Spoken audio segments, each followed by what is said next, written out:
स्वागत है आप सभी का हमारे YouTube चैनल नर्सिंग ज्ञान कोश में। दोस्तों, मेरा नाम है चंदन और आप अभी देख रहे हैं जेएनएम फर्स्ट ईयर के एनाटॉमी और फिजियोलॉजी के बुक्स को मल्टीपल चॉइस क्वेश्चंस को। ठीक है दोस्तों, पिछले वीडियो में भी हम लोगों ने एमसीक्यू टाइप के क्वेश्चन को देखा था।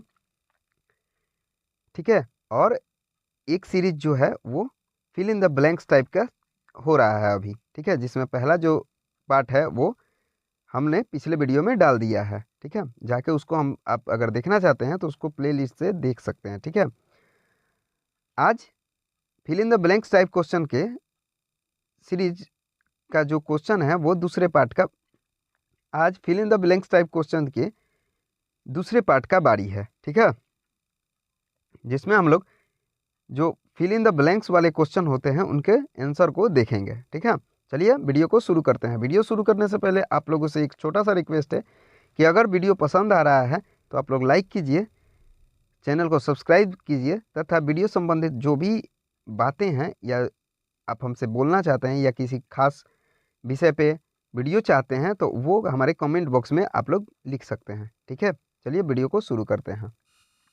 आज का पहला क्वेश्चन है, ब्रेकियल का संबंध डैश से होता है। ब्रेकियल का संबंध किससे होता है? ठीक है, तो ये एक नर्व है जिसका संबंध हाथ से होता है। ठीक है, ब्रेकियल का संबंध हाथ से होता है। ठीक है, ब्रेकियल का संबंध हाथ से होता है। अगला क्वेश्चन है, डैश एक कठोर अत्यंत मजबूत फाइबर प्रोटीन होता है जो कनेक्टिव टिश्यू को ताकत प्रदान करता है। ठीक है, एक ऐसा भी चीज होता है जो बहुत ज़्यादा मजबूत फाइबर प्रोटीन का बना होता है और कनेक्टिव जो टिश्यू होते हैं उनको ताकत प्रदान करता है। ठीक है, तो उसका नाम है कोलेजन। ठीक है, कोलेजन जो है एक बहुत कठोर और मजबूत फाइबर प्रोटीन का बना होता है जो कनेक्टिव टिश्यू को ताकत प्रदान करता है। ठीक है, बढ़ते हैं आगे अगले क्वेश्चन की ओर। अगला क्वेश्चन है एलोमेरो। ठीक है, एलोमेरो जो पीली मज्जा होती है, ठीक है, उससे बनती है। ठीक है, जो पीली मज्जा से क्या बनती है वो बताना है। ठीक है, तो उसका राइट आंसर है वसा। ठीक है, फैट जो है वो एलोमेरो से बनती है। ठीक है, और रेड बोन मैरो से हम लोग का आरबीसी बनता है। ठीक है, अगला क्वेश्चन है, ऑक्सीटोसिन हार्मोन डैश पिट्यूटरी द्वारा स्रावित होती है। ठीक है, ऑक्सीटोसिन हार्मोन का स्राव पिट्यूटरी ग्लैंड से होता है, लेकिन पिट्यूटरी में 3 पार्ट होते हैं। ठीक है, अग्र, पश्च और मध्य भाग। ठीक है, तो इसका ये पूछ रहा है ऑक्सीटोसिन हार्मोन पिट्यूटरी द्वारा स्रावित होती है तो उसके किस भाग से होती है, ये क्वेश्चन पूछ रहा है। ठीक है, तो इसका राइट आंसर है पोस्टेरियर, यानी ऑक्सीटोसिन हार्मोन का स्राव पिछली जो होती है पिट्यूटरी द्वारा स्रावित होती है, यानी पोस्टेरियर पिट्यूटरी ग्लैंड द्वारा ऑक्सीटोसिन हार्मोन का स्राव किया जाता है। आगे बढ़ते हैं। अगला क्वेश्चन है, गाल की हड्डी डैश मैक्सिला एवं टेम्पोरल से बनती है। ठीक है, जो गाल का हड्डी है वो 3 बोन से बनता है। ठीक है, तो उसका जो राइट आंसर है जाइगोमेटिक, मैक्सिला एवं टेम्पोरल। ठीक है, गाल की हड्डी जो होती है वो जाइगोमेटिक, मैक्सिला और टेम्पोरल बोन से मिलकर बनती है। अगला क्वेश्चन है, पैर की वजन उठाने वाली अस्थि होती है, जो पैर पे हम लोग वजन डालते हैं ना, उसको उस वजन को भार उठाने वाली जो अस्थि होती है, बोन होती है, उसको हम लोग किस नाम से जानते हैं, यही बताना है क्वेश्चन में। तो इसका राइट आंसर है टिबिया। टिबिया जो होती है वो ऐसी बोन होती है जो पैर का जो वजन होता है या शरीर का जो भार होता है वो वजन को टिबिया ही वहन करती है। ठीक है, तो इसका राइट आंसर है टिबिया। अगला क्वेश्चन है, निद्रा एवं निद्रा चक्र मस्तिष्क के डैश द्वारा नियंत्रित किया जाता है। जो नींद आता है ना, या नींद का जो चक्र आता है उसको मस्तिष्क के किस भाग के द्वारा नियंत्रित किया जाता है? ठीक है, तो इसका राइट आंसर है हाइपोथैलेमस। ठीक है, हाइपोथैलेमस ग्रंथि जो होती है वही नींद और निद्रा चक्र के मस्तिष्क में नियंत्रित करके रखती है। ठीक है, या ये बोलें कि नींद की जो जिम्मेवार थैली होती है, नींद जब आता है तो उसके लिए जिम्मेवार जो थैली होती है वो है हाइपोथैलेमस थैली। ठीक है, ग्लैंड। आगे बढ़ते हैं। अगला क्वेश्चन है, बाहरी एवं मध्य कान के बीच डैश स्थित होता है। बाहरी जो होता है और मध्य जो कान होता है उसके बीच डैश होता है। ठीक है, और ये ऐसी झिल्ली होती है जो सुनने के लिए कारगर होती है। ठीक है, इसी झिल्ली का फट जाने से क्या बोलता है, सुनाई देना बंद हो जाता है।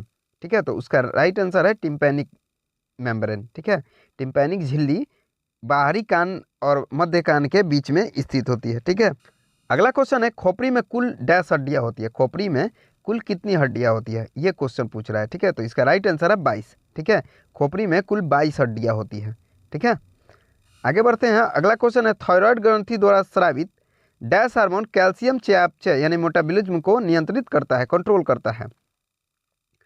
जो थायराइड ग्रंथि है उससे एक हार्मोन स्रावित होता है जो कैल्शियम मेटाबॉलिज्म को नियंत्रित करता है, कंट्रोल करता है। उसका नाम है कैल्सिटोनिन। ठीक है, कैल्सिटोनिन नाम करके एक हार्मोन होता है जो थायराइड ग्रंथि द्वारा स्रावित होता है और वो कैल्शियम मेटाबॉलिज्म को नियंत्रित करके रखता है। तो इसका राइट आंसर है कैल्सिटोनिन। ठीक है, आगे बढ़ते हैं। अगला क्वेश्चन है से डैश सेल एंटीबॉडी द्वारा संचालित रोग क्षमता के लिए उत्तरदायी होता है, यानी कौन सा ऐसा सेल है जो एंटीबॉडी द्वारा संचालित रोग क्षमता के लिए उत्तरदायी होता है। तो उसका राइट आंसर है बी सेल। ठीक है, बीटा सेल जो होते हैं वो एंटीबॉडी द्वारा संचालित रोग क्षमता के लिए उत्तरदायी होते हैं। ठीक है, कल बीटा सेल के भी बारे में हम लोगों ने पिछले वीडियो में पढ़ा था।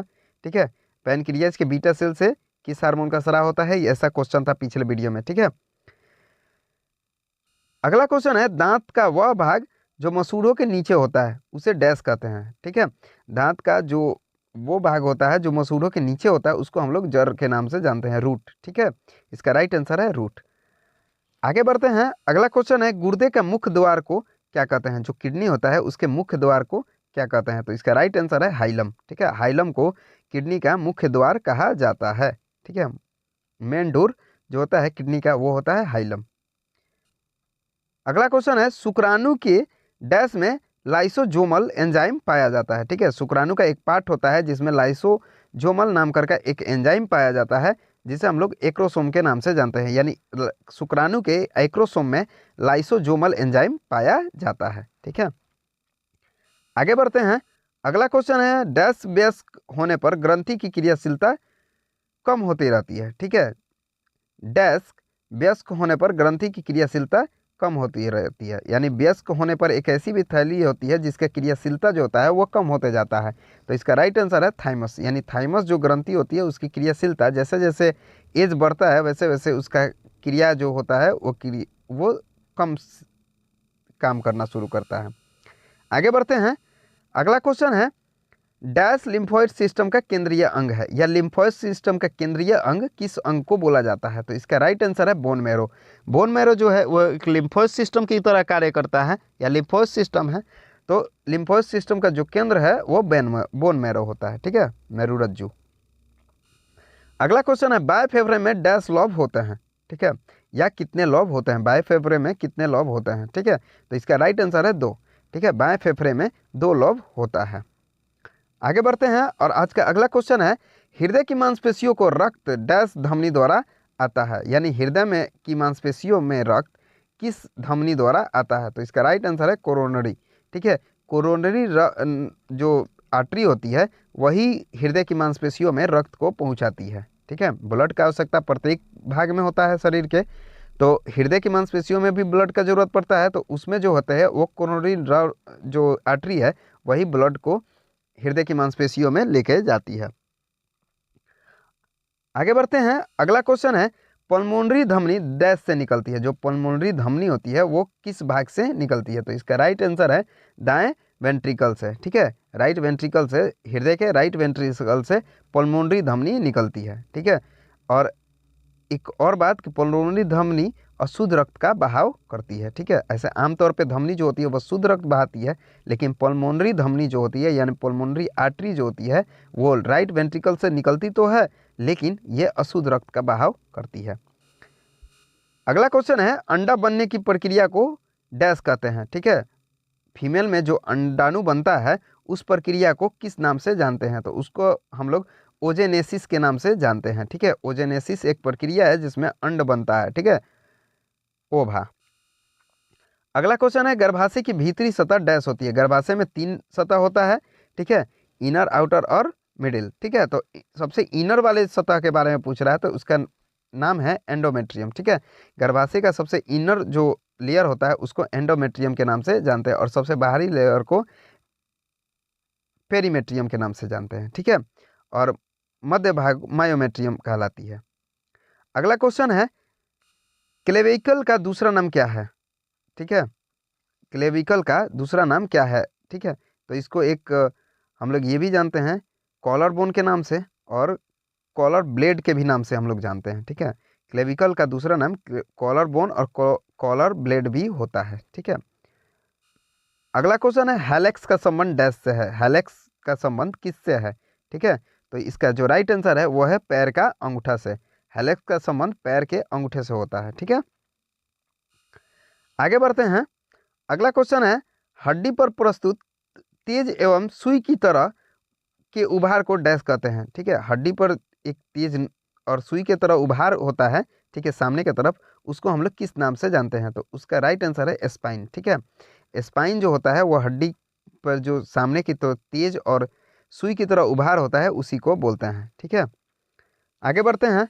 आज का अगला क्वेश्चन है शरीर की कभी ना थकने वाली मांसपेशियां हैं। ठीक है, शरीर में एक ऐसी भी मांसपेशियां है जो कभी नहीं थकती है। ठीक है, तो वो होता है हृदय की मांसपेशियों में, यानी कार्डियक मसल जो होते हैं वो कभी नहीं थकता है, वो अपने काम निरंतर करते रहते हैं। ठीक है, जब तक आदमी का मृत्यु ना हो जाए। आगे बढ़ते हैं। अगला क्वेश्चन है CSF जो कभी नहीं थकती है। ठीक है, तो वो होता है हृदय की मांसपेशियों में, यानी कार्डियक मसल जो होते हैं वो कभी नहीं थकता है, वो अपने काम निरंतर करते रहते हैं। ठीक है, जब तक आदमी का मृत्यु ना हो जाए। आगे बढ़ते हैं। अगला क्वेश्चन है CSF द्वारा डैश उत्पादित होता है। ठीक है, तो इसका जो राइट आंसर है कोराइड प्लेक्सेस। ठीक है, CSF द्वारा कोराइड प्लेक्सेस का निर्माण होता है या उत्पादन होता है, प्रोडक्शन होता है। ठीक है, CSF का फुल फॉर्म होता है सेरिब्रल स्पाइनल फ्लूइड। ठीक है, अगला क्वेश्चन है आंख की अगली तथा पिछली गुहा डैश द्वारा विभाजित होती है। आंख का जो अगला होता है गुहा और पिछला गुहा जो होता है वो लेंस द्वारा विभाजित होती है, यानी अगले गुहा और पिछले गुहा के बीच में लेंस पाया जाता है। ठीक है, आंख में बीचों बीच होता है लेंस और उसके आगे होता है अगली गुहा और पीछे होता है पिछली गुहा। अगला क्वेश्चन है T4 हार्मोन को डैश भी कहते हैं। ठीक है, T4 जो हार्मोन है उसको डैश के नाम से भी हम लोग जानते हैं। ठीक है, तो उसका जो राइट आंसर है वो है थायरोक्सिन। ठीक है, T4 हार्मोन को थायरोक्सिन के नाम से जाना जाता है। ठीक है, आगे बढ़ते हैं। आज का अगला क्वेश्चन है थायराइड हार्मोन के बनने में डैश की आवश्यकता होती है। ठीक है, थायराइड हार्मोन के बनने में डैश की आवश्यकता होती है। सबसे पहला बात, थायराइड जो हार्मोन है वो थायराइड ग्रंथि से निकलती है, यानी ग्लैंड से निकलती है, और उसके बनने में आयोडीन की आवश्यकता होती है, या आयोडीन का अगर कमी हो जाए तो थायराइड हार्मोन बनना कम हो जाएगा और क्या होता है कि घेंघा रोग उत्पन्न हो जाता है। ठीक है, तो थायराइड हार्मोन को बनाने में आयोडीन की आवश्यकता पड़ती है। ठीक है, तो इसका राइट आंसर है आयोडीन। अगला क्वेश्चन है एक ही दिशा में गति करने वाली संधि को डैश कहते हैं। ठीक है, एक ही दिशा में जो गति करती है संधि उसको हम लोग किस नाम से जानते हैं। ठीक है, बहुत सारे हमारे शरीर में संधि पाया जाता है। ठीक है, उसमें एक ऐसी भी संधि होती है जो एक ही दिशा में गति करती है। ठीक है, या तो ऊपर जाएगा तो ऊपर, नहीं तो नीचे जाएगा तो नीचे। ठीक है, उसको हम लोग बोलते हैं हिंज संधि। ठीक है, जो हिंज नाम की संधि होती है वो एक ही दिशा में गति करती है। ठीक है, आशा करते हैं वीडियो पसंद आया होगा। अगर वीडियो पसंद आया है तो लाइक कीजिए, सब्सक्राइब कीजिए और साथ में अपने दोस्तों के साथ शेयर जरूर करिए। ठीक है, अगर आप इसका PDF देखना चाहते हैं जो अभी हम लोगों ने पढ़ा, उसका PDF आप अगर डाउनलोड करना चाहते हैं तो हम डिस्क्रिप्शन बॉक्स में इसका लिंक दे देंगे, आप वहां से जाके इसको डाउनलोड कर सकते हैं। ठीक है, आज के लिए बस इतना ही, मिलते हैं नेक्स्ट वीडियो में, तब तक के लिए धन्यवाद।